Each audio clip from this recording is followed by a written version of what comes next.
Hi there, students. I'm XS. That's little x, little s, which stands for extra sweet, because that's what I am. It's test day again. Bum bum ba. Actually, from the feedback I got after the first test, I'm thinking that these tests might actually be a little too easy. I may change the format of the tests in the future. I have some ideas on how I might do that, but for the moment, I don't want to mess with the format of this test too much because I sort of see this test as part of a greater review of everything we've covered with both hiragana and katakana. This is a comprehensive test, meaning what I'm hoping that you'll get out of this test is a benchmark for how well you remember both hiragana and katakana. Again, just like last time, I really encourage you to keep track of your score as you go along. Post it in the comments. That not only helps me out with engagement quite a lot, but it will also give you a bit of an ability to reflect on your learning against that of others as well. I'm a big fan of gamifying the learning process as much as possible, but only in a friendly way. As always, I'm here if you have any questions whatsoever. I try really hard to engage as much as I possibly can. I want to listen to your concerns and your feedback and your needs so that I can provide you with the best possible learning experience. I genuinely want to help you learn Japanese. That's why I'm here. So if you need anything at all, please tell me. Also, we do have a Discord where we're starting to build a neat little community of people who are interested in Japanese. If you want to join us, the link is in the description. We're very welcoming and kind, and speaking from my heart, so far everyone has just been so supportive and beautiful. It's just as important to me to build a welcoming community where everyone feels safe as it is for me to be a good teacher. If I'm being honest, I wish my own sensei could see the work that I'm doing now. I think that she would be proud of how this little pup has grown up from a classroom pet into a puppy-sensei. At least I hope she would. Anyway, let's do a test, okay? Oh, right. Sorry about this. So apparently the Fortnite club needs the testing room today, so we got booted out, which means we're using this old style projector. Lame, but whatever. This test will have a similar format to the last test, 25 questions, 3 bonus questions. Remember that I like to throw in some tricky questions here and there, so I want to keep you on your toes a bit. Focus on your learning, and focus on anything that you get wrong, because that basically tells you where you need to work on stuff. All right? Let's get going. Here is your first question. The first questions are just true or false. Really easy. So you see these two. Hopefully you can read them with no problem. True or false. You would pronounce them the same way. And this one is true, right? This is hiragana gu and katakana gu. So they should be pronounced exactly the same. Okay, same type of question. What about these? True or false? You pronounce them the same way. It's false, right? This is katakana sa and hiragana se. They look very similar, but they're not pronounced the same way. I know that can be a little bit tricky just because they weirdly look like mirror images of one another. Some katakana are mirrors of their complementary hiragana, and some are not. These two are not. Did you get fooled by them? Okay, so for this one, I want you to tell me true or false. Both of these glides are pronounced nya. Super easy, right? It's false. That's because the first one is nya in hiragana, and the second one is mya with an M sound in katakana. This is the last true-false question. Be sure to carefully think about this one. We have a hiragana and we have a katakana. True or false, in modern Japanese, they are both often pronounced as either wo or o.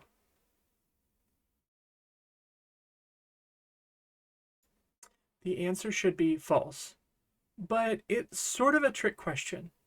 That's because wo in katakana really isn't almost ever used anymore. It's really fading out of use, and you don't see it almost ever today.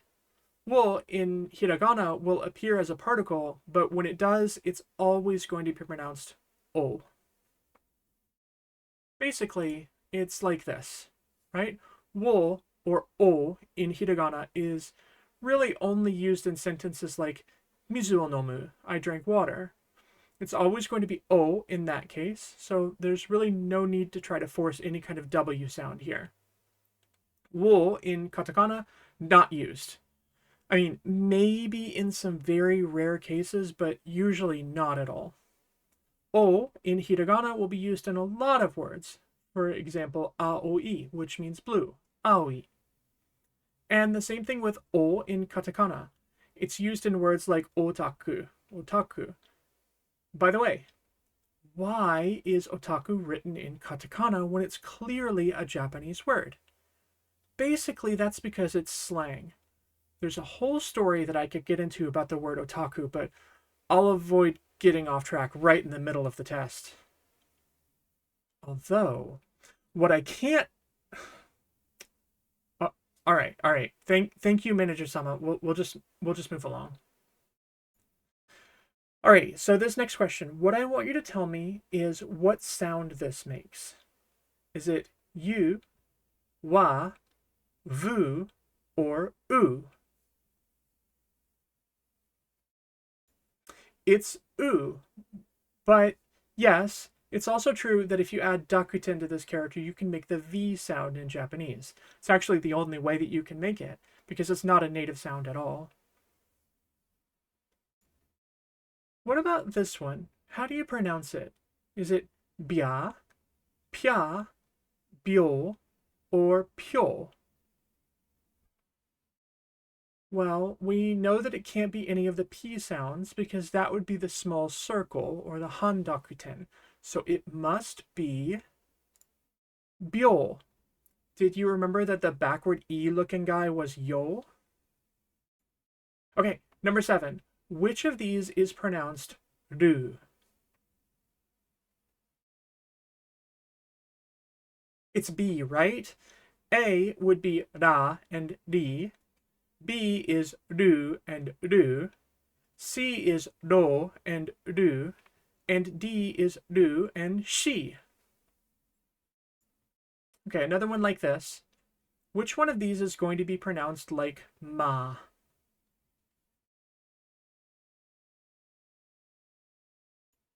Yep, A, ma and ma. B is ma and mu. C is mu and ma. And D is ma and me. Mommy? Don't forget that ma and mu in katakana look pretty similar. Okay, so for this question, I'm asking you to look at the line in the middle and pick out which one is written in katakana. That should be pretty easy, right? It's C. In order, they are ya, hiragana, you, hiragana, you in katakana, and yo, hiragana. Okay, same thing. Find the katakana. Hey, that's so. The others are su, sa, and so in hiragana. We did this on the last test too. You're looking for the one that's missing. Keep in mind that they may not be in order. Which one is missing? It's gi. This is the ga gyo in katakana. Ga, ge, gu, go, and gi was missing. It feels weird to say it that way. It's out of order, but that's what it is. This one should be very easy too, right? What's missing here?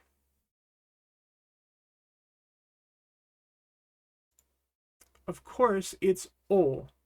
But don't get tripped up by D there. That's wo, which is also pronounced as o, but definitely doesn't belong in the agyo. A little different. I want you to look at these 5 and try to figure out which one is different. I'll give you a little bit of time.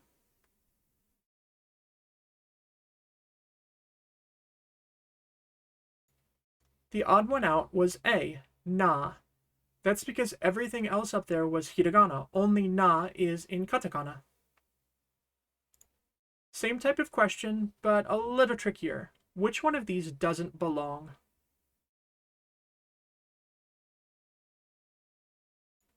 It's C, ho. Do you see why?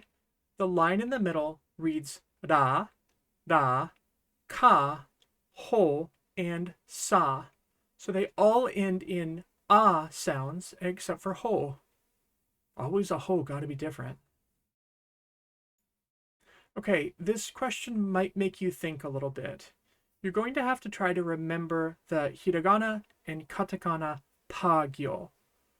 In that line, which 2 hiragana and katakana look almost perfectly identical? It's going to be pe. Did you remember? Let me show you how they look. So here we have pa, pi, pu, pe, and po in hiragana and katakana.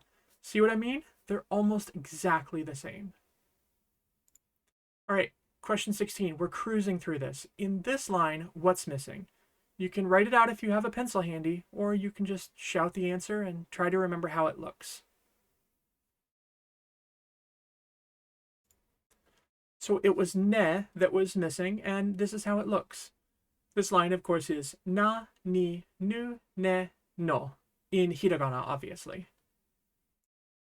All right, what about this one? What's missing here?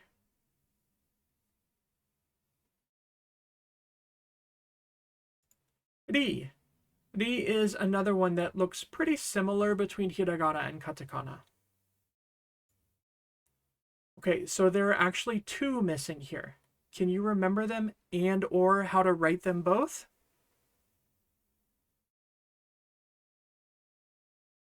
Okay, so it's the bagyo in hiragana. Ba, bi, bu, be, bo.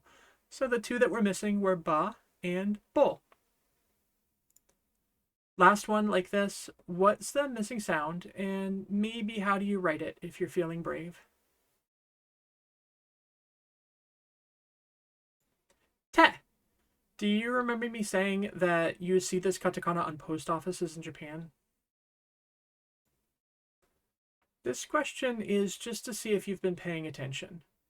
How do you lose the game of shiritori?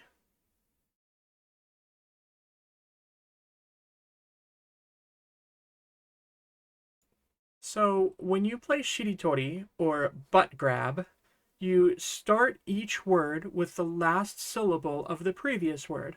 Like giri giri moves into ritsu, moves into tsutomeru, moves into ruto, moves into torein. However, you lose if you ever end a word with an N sound in hiragana or katakana because you can't start a new word with the N hiragana or katakana. By the way, you can also lose by freezing up and not knowing a word to say that starts with the previous word's but. So I guess in this case, I don't know is also the right answer. Okay, these last ones are going to be about writing. If you have a pencil handy, give it a shot. If not, just see if you remember how they look. How would you write ramen?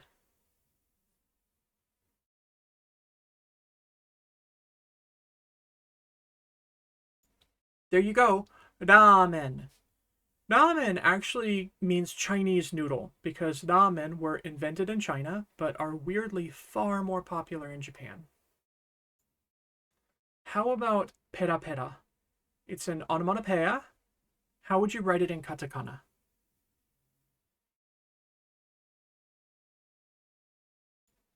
You would write it just like this. Pera pera. Pera pera means fluently or smoothly.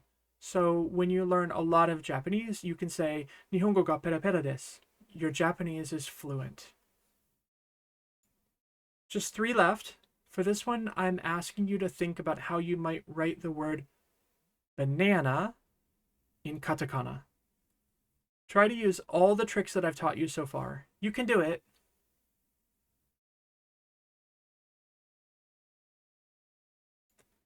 Banana. Katakana aren't always tricky. Sometimes making a word in katakana is simple and really straightforward. This one might be just a little harder. How do you think you would write the word restaurant in katakana?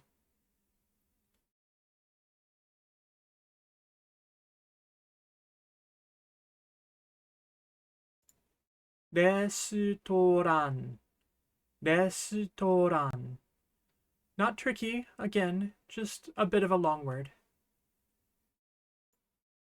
Okie dokie. This word for pupper that I taught you, what is it? It's a cutesy word, and it's like calling a dog a woof woof. It's a tricky one, so please think carefully.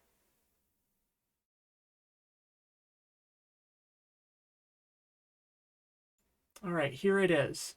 Wan-chan. Wan-chan. And yeah, it really is usually written in both katakana and hiragana. Why? Because the wan from wan-chan is from wan-wan, which is an onomatopoeic word meaning bark bark. But the chan is a grammatical word. It's an honorific meaning someone cute and small. Honorifics fall into the grammatical aspect of the Japanese language, and thus they're usually written in hiragana, since hiragana are used to write grammatical aspects of Japanese. It just makes sense. It does feel a little complicated to have to use both katakana and hiragana in the same word. I'm going to be explaining this more soon, so please like and subscribe so you don't miss my grammar lessons, which are coming soon. Bonus question time. Do you remember when I taught you the word muka muka? Muka muka. What does it mean? I sort of gave that to you, didn't I? Muka muka is like to feel icky or sick. Bonus question number 2. There's something interesting about these 3 katakana. I mentioned it in my lessons, but it might not be easy. What do you think? Why are they special? No. These katakana are special because they're all also identical to kanji in Japanese. Ka looks like the kanji chikara, meaning strength. Ro looks like kuchi, meaning mouth. And ni looks like ni, the kanji for the number 2. Anyway, last question. This is a bit of a self-insert here, but where can you find my content? A, on YouTube, B, on Twitch, C, on TikTok, or D, all of the above? Of course, it's all of the above. I post my long-form lessons on YouTube, I stream games to Twitch, and I post a Japanese word of the day to TikTok. I'm also on Discord, and I guess I have a Twitter, although it hasn't gotten a whole lot of use. So that's it. I hope you did well on the test. If there were areas where you struggled, reach out to me. I will be so happy to help. I love helping. Make sure to post your scores in the comments so I can see how great you all did. And please also see my schedule update video where I talk about my schedule and my plan for things going forward. As always, I love you all so much. Don't forget to lead with love. I've been XS. See you soon. Mata ne!